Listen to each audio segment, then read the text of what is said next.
चलिए शुरू करते हैं। हमारा जो टॉपिक चल रहा था मनी मार्केट, मनी मार्केट के इंस्ट्रूमेंट हमारे चल रहे थे और हम वो कंप्लीट करते करते कहाँ आ गए थे? स्क्रीन में देख के बताइए। हम लोग फॉरेक्स मार्केट में पहुंच गए थे। हमने मनी मार्केट समझा, फिक्स इनकम मार्केट समझा, और अब हम जो है फॉरेक्स मार्केट यानी फेमा के बारे में बात करेंगे। जेआईबी और सीआईबी दोनों के लिए इंपॉर्टेंट है। सीआईबी वाले आपके उसमें फॉरेक्स का पूरा मॉड्यूल है और फेमा भी है, तो इसलिए कोई भी क्वेश्चंस कहाँ पर आ जाए कुछ भी मतलब डिसाइडेड नहीं है कहाँ पर कौन सा क्वेश्चन आ जाए। इसलिए मैं एम्फेसाइज करता हूँ कि जेआईबी सीआईबी अगर जॉइंट बोला है तो बोला है, वो अपने एक्सपीरियंस के 12 ईयर के एक्सपीरियंस जो जेआईबी सीआईबी उसको रिलेट करके हम बोलते हैं, ठीक है। और बाद में आप एमसीक्यू कर लीजिएगा, जितनी बातें आपको याद रहेंगी उससे आपको वो हो जाएगा, ठीक है। सर लास्ट एग्जाम में क्वेश्चन पूछा था।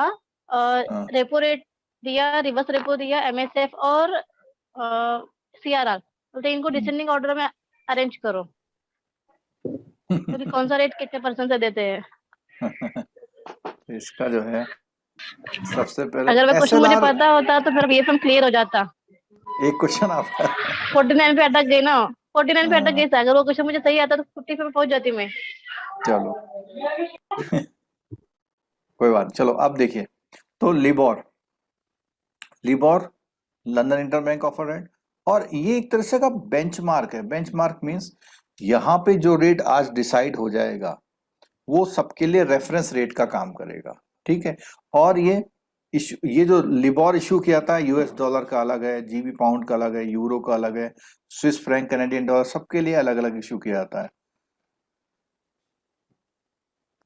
The rate is calculated and published each day. अब ये कोई एक क्वेश्चन आ गया आपका कि लिबोर जो है कब पब्लिश होता है? Each day. बाई कौन इशू करता है? तो यहां पर है ICE benchmark administration. LIBOR is the average interest rate at which major global banks means interbank, एक बैंक से दूसरे बैंक में जो बोरोविंग और लैंडिंग होती है उसका जो एवरेज रेट है उससे निकाला जाता है, ठीक है। It is based on the 5 currency. ये भी इंपॉर्टेंट क्वेश्चन है। US dollar, euro, pound, Japanese yen और स्विस फ्रैंक। ये बहुत इंपॉर्टेंट क्वेश्चन है कि लिबोर जो है कौन सी 5 करेंसी पे बेस्ड होता है, ठीक है। एंड सर्व्स 7 डिफरेंट मैच्योरिटीज की क्या है? एक तो है ओवरनाइट जिसको हम स्पॉट नेक्स्ट बोलते हैं, फिर क्या है 1 वीक, एंड 1 2 3 4 5 1 2 3 6 एंड 12 मंथ्स, ठीक है। तो इसके 7 डिफरेंस है, 1 2 3 4 5 6 और 7। ये 7 मैच्योरिटी में होता है, 5 करेंसी में होता है। The association takes out the highest and lowest quartile figure.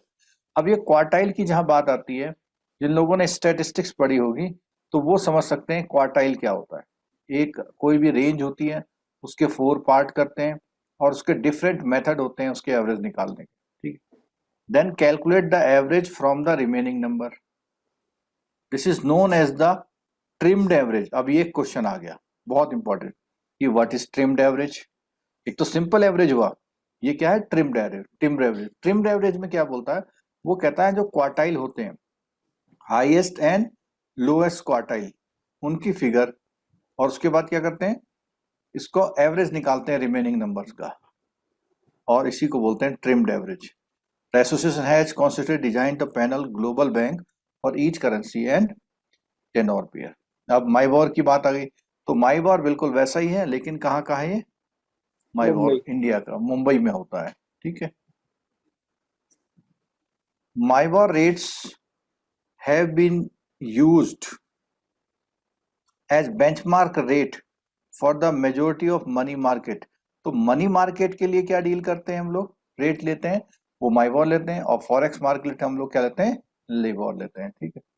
This is the interest rate at which bank can borrow funds in marketable size from other bank of the Indian. तो एक bank जब दूसरे bank से funding लेते हैं तो इस तरह से लेते हैं, ठीक है। अब यहाँ पे जो येलो कलर में दिखाई दे रहा है आपको, ये कुछ नया एडिशन हुआ है, पुरानी बुक्स में नहीं था ये। इसमें क्या बात होती है इसमें देखते हैं। After setting up the financial benchmark India private limited, अब एक FBIL का फॉर्मेशन हो गया, कंपनी बना दी गई, ठीक है। और ये माइबॉर रेट डिफरेंट टाइप के, मींस ओवरनाइट का माइबॉर, टर्म का माइबॉर, ये अनाउंस करती है, ठीक है। Benchmark rate for the overnight Mumbai interbank, यानी overnight MIBOR on a daily basis है 1040। एक एक ईच एंड एवरी फैक्टर जो है यहाँ पर आपको समझ लेना, एक बार ध्यान से सुनोगे तो याद रहेगा, कम से कम एग्जाम तक जरूर याद रहेगा। All trades only T+0 settlement deals, जो भी T+0 सेटलमेंट की डील्स हैं executed on NDS call system, NDS का मतलब नेगोशिएटेड डीलिंग सिस्टम का जो कॉल सिस्टम है, excluding reciprocal and reported deals within the first hour of trading are used for calculating FBIL overnight है। तो इसने बोला जो जैसे ही आपका ट्रेडिंग शुरू होती है उसके फर्स्ट आवर ऑफ ट्रेडिंग जो भी रेट्स चल रहे हैं उन रेट्स पे बेस्ड ये लोग माइबार को फिक्स करते हैं और इसी को ओवरनाइट माइबार बोले, ठीक है। FBIL का मतलब financial benchmarks India private limited. FBIL announces the benchmark rate for term MIBOR. तो पहला तो हो गया ओवरनाइट में क्या बोला उसने, ओवरनाइट में बोला जो पर डे के हिसाब से होता है, डेली जो है 1045 पे इश्यू होता है। फिर बोलता है टर्म माइबॉर फॉर 3 टेनोर। अब टर्म में कौन कौन सी टेनोर होती है, 14 डेज, 1 मंथ एंड 3 मंथ। और इसका जो डिस्प्ले होता है वो कितने बजे होता है, 11:45 PM। After removal the outliers, outliers का मतलब होता है, आउटलायर्स का मतलब ये होता है जो रेट्स हैं किसी ने बहुत ज्यादा बता दिए, किसी ने बहुत कम बता दिए, तो उनके लिए आउटलायर्स वर्ड यूज किया हुआ है, ठीक है। सवाल है, कुछ क्वेश्चन पूछना चाह रही हैं सर CIB के बुक्स में कौन से टॉपिक में है ये? CIB के बुक्स में इसलिए नहीं है कि ये JIB में एडिशन हुआ है, JIB की जो न्यू बुक है उसमें एडिशन हुआ है। ये CIB के बुक में, पुरानी बुक में मतलब मनी मार्केट, ट्रेजरी मार्केट के नाम से तो हैं, लेकिन ये जो पॉइंट्स मैं पढ़ रहा हूं मैं आपको बता देता हूं कहाँ मिलेगा आपको। ये पॉइंट उस बुक में नहीं मिलेगा क्योंकि दोनों बुकों के प्रिंट होने का जो डेट है उसके बाद ये एडिशन हुआ है। जो आपका C मॉड्यूल है, C मॉड्यूल देखिए 457 पेज, 457 पेज खोलिए, ओपन किया सर।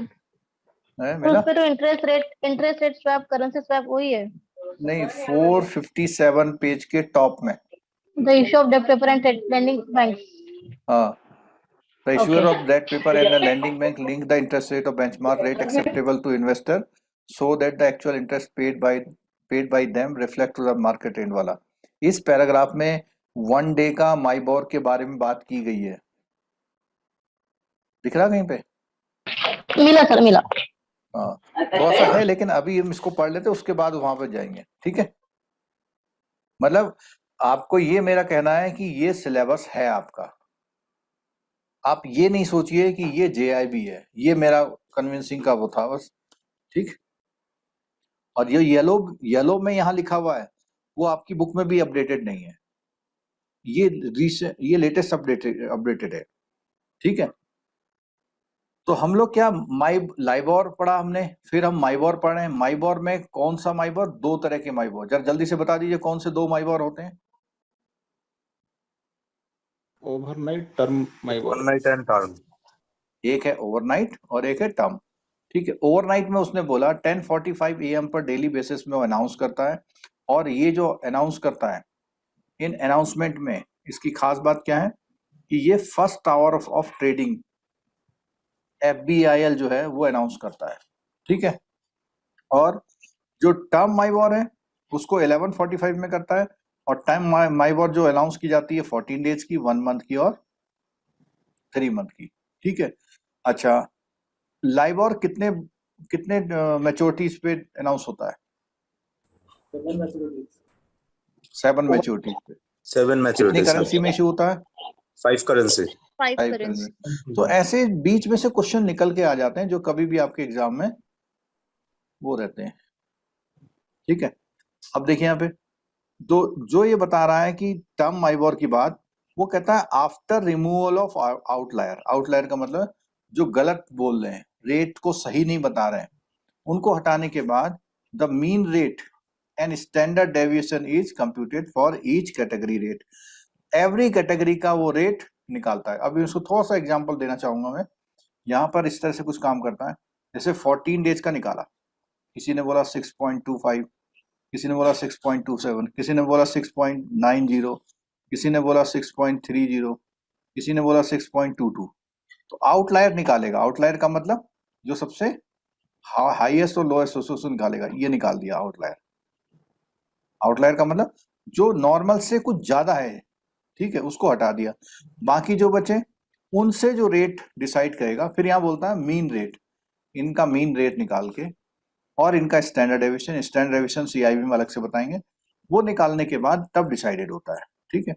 अब minimum of 8 quote are required to the dissemination of the term rate for that tenor. Means उस टर्म का, उस टेनोर का टर्म रेट डिसाइड करने के लिए कम से कम कितनी कोट होनी चाहिए? 8।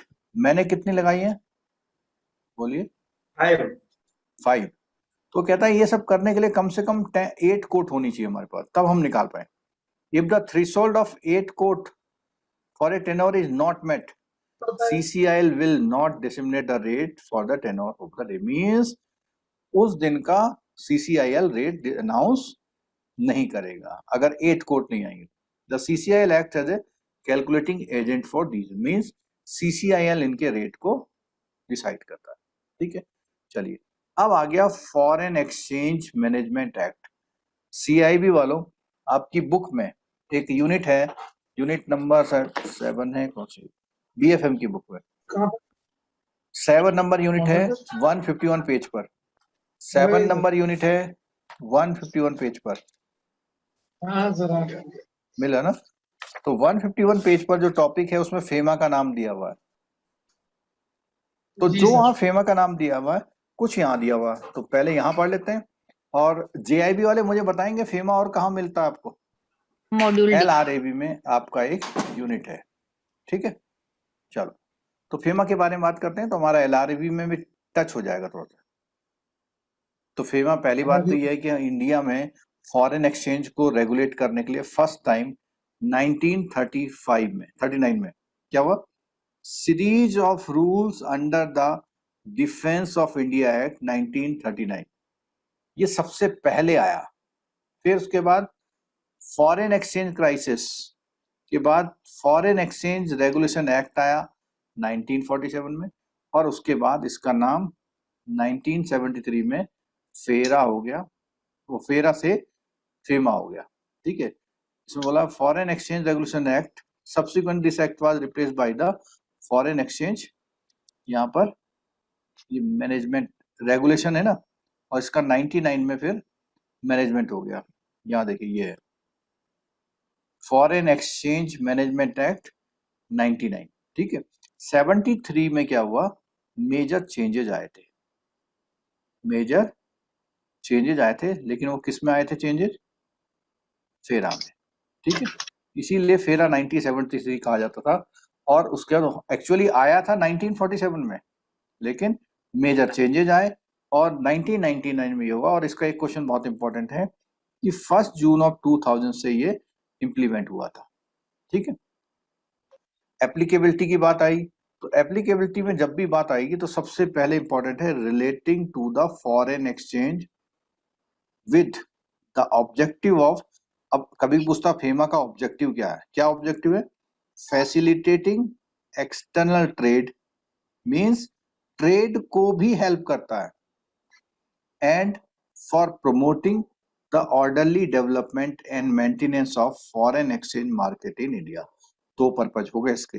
एक, फॉरेन जो है हमारा एक्सटर्नल ट्रेड है उसको फैसिलिटेट करने के लिए जो भी रूल्स बनाता है तो उनका ध्यान में रखता है कि जो हमारे ट्रेडर्स हैं वो कैसे काम करेंगे, ठीक है। दूसरा, सेकंड चीज में ये हमारे वहां पे फॉरेन एक्सचेंज का जो मार्केट है उसकी मेंटेनेंस और डेवलपमेंट को भी इसका ऑब्जेक्टिव है, ठीक है। Whole of India also apply to all branches, offices, agencies outside India owned or controlled by a person resident in India. Means अगर किसी इंडियन ने कहीं फॉरेन में कोई अपनी ऑर्गेनाइजेशन खोल रखी है तो उस पर भी ये फेमा लागू होगा, ठीक है। And also to any contravention committed there under outside India by any person to whom this act applies. Means उसने कहा कि ये जो है अगर कोई भी कोई गलत काम करता है, कमिटेड हमेशा जो वर्ड अक्सर आता है जैसे कमिटेड सुसाइड करके, मतलब मीन्स नेगेटिव उसमें बात करते हैं अगर, तो also to any contravention committed there under outside India by any person to whom this act apply, तो उसके लिए भी ये क्या करता है, अगर आप गलती करोगे तो आपको नजर रखिएगा इसको, ठीक है। ओवरऑल स्ट्रक्चर, ये कई बार मैंने बताया कि ये जो फेमा है ये अपने साथ साथ फेमा एक्ट है, इस बात को सुनिएगा, और इसका कोई भी ऑफिस नहीं है, नो ऑफिस। तो अगर नो ऑफिस है मींस ये एक्ट है विदाउट बॉडी, इसकी कोई अपनी बॉडी नहीं है, लेकिन ये क्या है, अथॉरिटी, जिसमें कौन कौन फेमा ने किस किस को अथॉरिटी दी है। ये सब लोग ध्यान से सुनिएगा। फेमा का अपना स्ट्रक्चर ये LRAB में भी है, आपके CIB के BFM में भी है, और PBB में तो हम पढ़ ही रहे हैं, ठीक है। क्या बोलता है, FEMA in itself is not an independent and isolated law. The provision of FEMA are spread different places, so there are regulatory bodies. अब regulatory bodies लगा दी इसमें, जैसे RBI बोल दिया इसने, ठीक है। FEMA and the rules are made by central government authority governing the enforcement of FEMA. अब FEMA को गवर्न करने की जो बॉडी है वो कौन है, उसमें ध्यान से सुन लो, 4 बॉडी है। पहला कौन है, फॉरेन एक्सचेंज डिपार्टमेंट RBI का। सेकंड, ये जो तीनों आप देखेंगे नेक्स्ट वाले, ये मिनिस्ट्री ऑफ फाइनेंस के हैं, ये all 3 are from ministry of finance. कौन कौन से हैं, डायरेक्टरेट ऑफ इन्फोर्समेंट जिसको हम ED बोलते हैं, ठीक है, ED। डिपार्टमेंट ऑफ रेवेन्यू में है ये। दूसरा, capital market division, department of economic affairs. Foreign trade division, department of economic affairs. Means ministry of finance के 2 डिफरेंट डिपार्टमेंट हैं। पहला डिपार्टमेंट जो है डिपार्टमेंट ऑफ रेवेन्यू है, उसके पास तो रहता है इन्फोर्समेंट डायरेक्टरेट। बाकी अदर जो 2 हैं, कैपिटल मार्केट डिवीजन और फॉरेन ट्रेड डिवीजन, इस पर जो है वो डिपार्टमेंट ऑफ इकोनॉमिक अफेयर्स की। एक क्वेश्चन मुझे लगता है आपके किसी भी एग्जाम में टकराने वाला है, इसको बोलते हैं authorities and enforcement machinery under FEMA, ठीक है। अब ये जो जितना इसने नेम लिए लिखे हैं, ये कैसे काम करते हैं, क्या करते हैं, machinery responsible for various aspect of FEMA. सबसे पहला है इन्फोर्समेंट डायरेक्टरेट, जिसको यहाँ पर 2 नंबर में लिया था। तो इन्फोर्समेंट डायरेक्टरेट कैसे काम करता है, क्या करता है, to investigate provisions of the act. इस क्लास में कुछ ऐसे लोग बैठे हैं जिन्होंने अभी JIB पास किया है,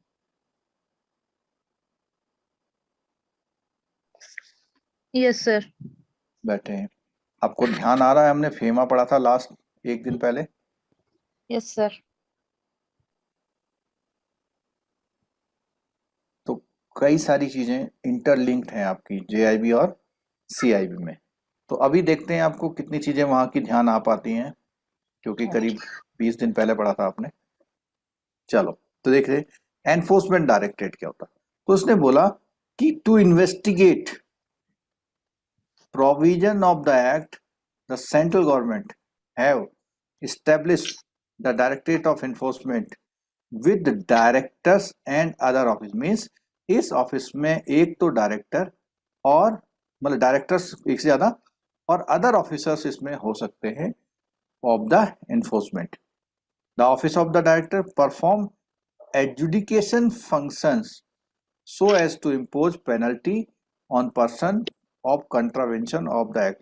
मीन्स इस नियम को तोड़ने, इस एक्ट को तोड़ने पर ये जो डायरेक्टरेट है ये क्या करता है, एजुडिकेशन फंक्शंस अप्लाई करता है। मीन्स पूरा प्रोसेस करता है, आपके वहाँ जैसे कोर्ट होती है उस तरह पूरा काम करता है। आपने सुना होगा कि जो बड़े बड़े, जैसे वो एक हीरोइन है, क्या नाम उसका, श्रीलंका वाली, क्या नाम है उसका, जैकलिन फर्नांडिस। जैकलिन, हाँ।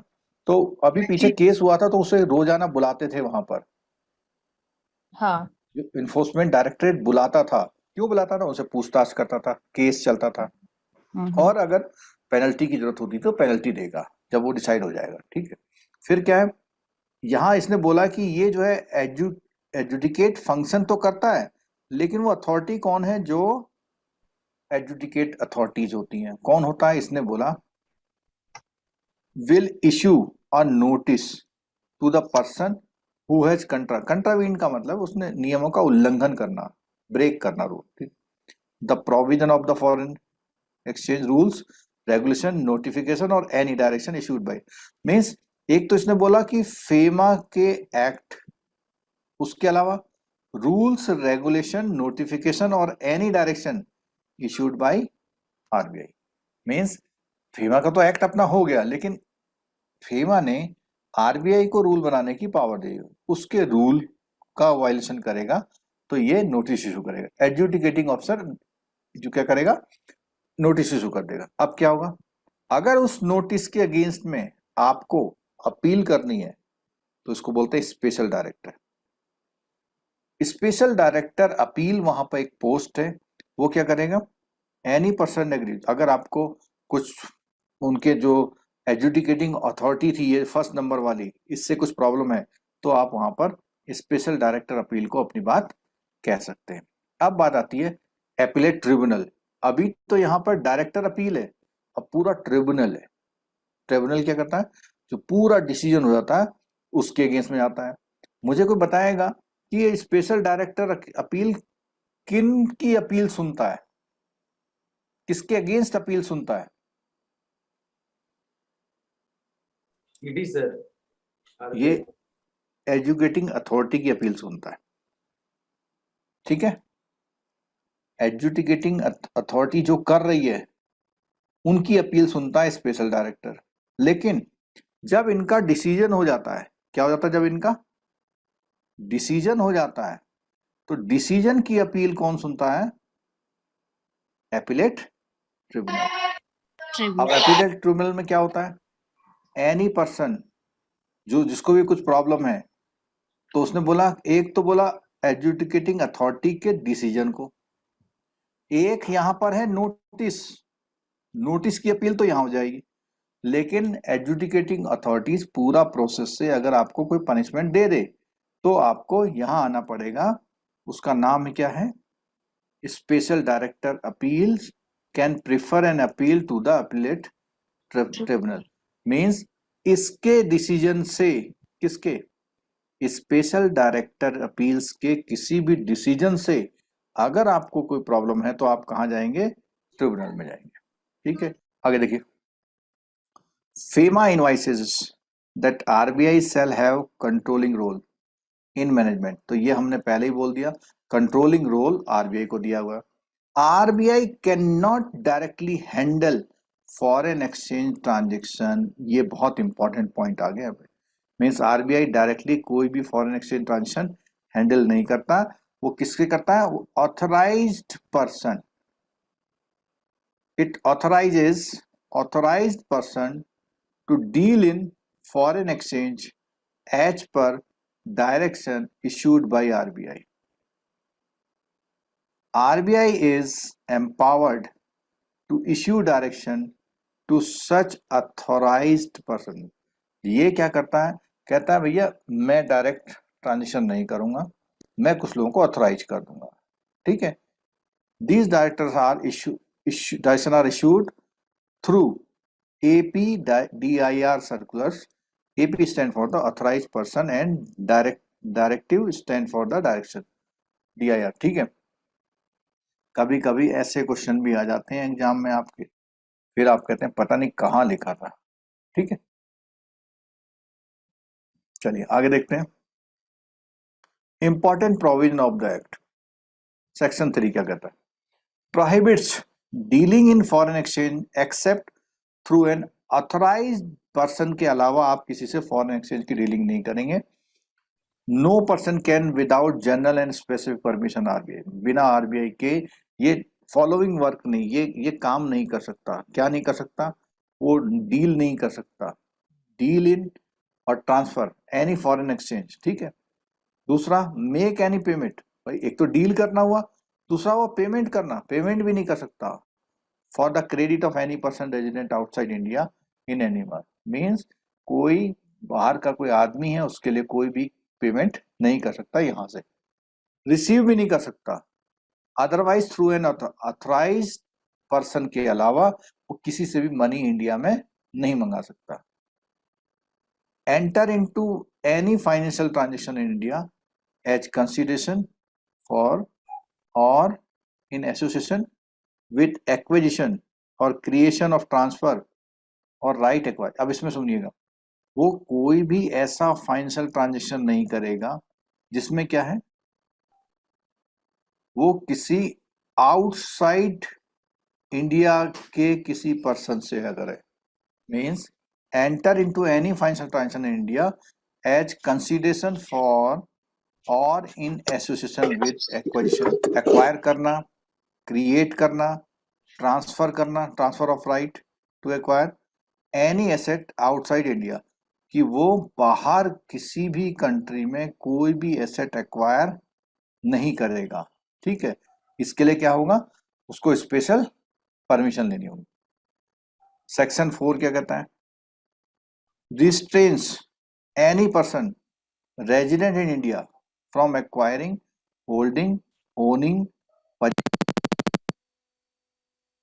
Foreign exchange, foreign security, any immovable property India except as specially provide, means act में जो कहा गया है उसके अलावा वो कुछ भी चीज acquire, transfer, hold, own, purchase नहीं कर सकता।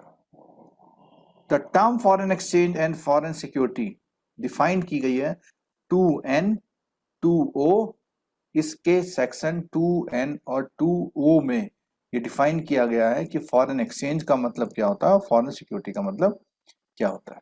Section 6 deals with capital account transaction. अब यहां पर एक बहुत इंपॉर्टेंट बात आ गई, कोई जेआईबी का बच्चा बताएगा कि what is the capital account transaction and what is the current account transaction.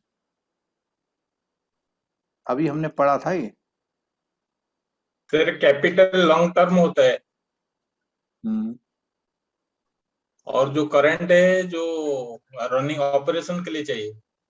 हाँ ठीक है, तो बस इसको मैं और एलिब्रेट करता हूँ।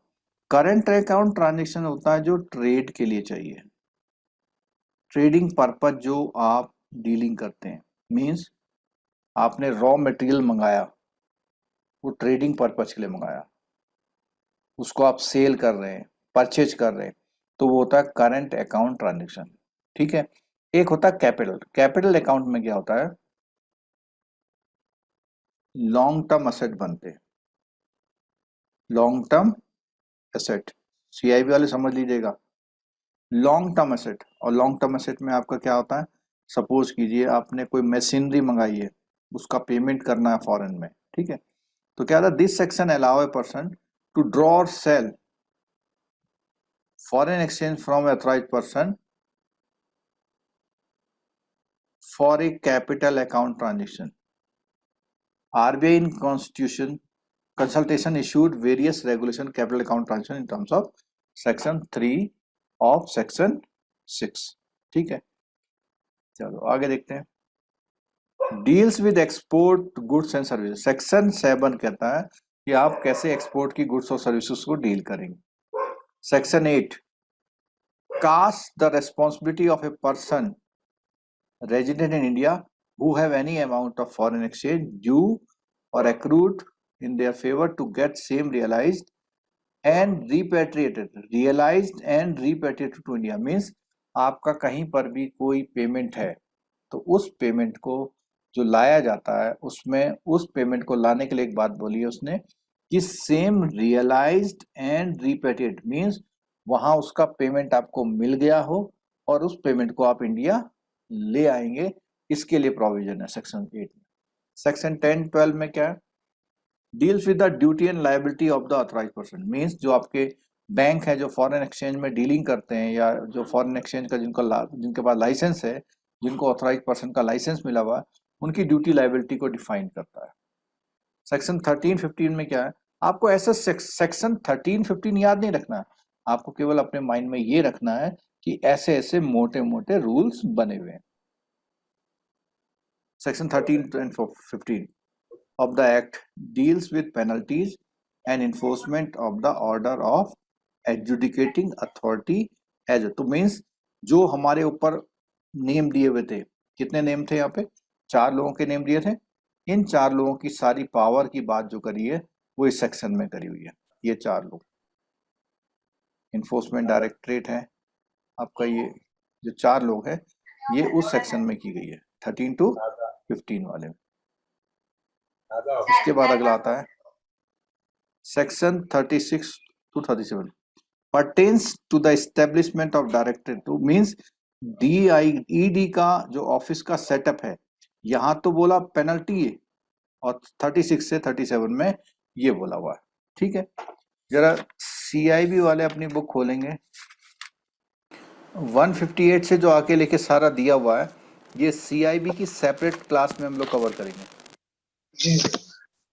कि मतलब ये JIB का मतलब का नहीं है, इसलिए यहाँ पे कवर नहीं कर रहे हैं। ठीक है, और जो JIB वाले हैं वो ये वाला जो चैप्टर है ये आपका LRAB में एक चैप्टर है।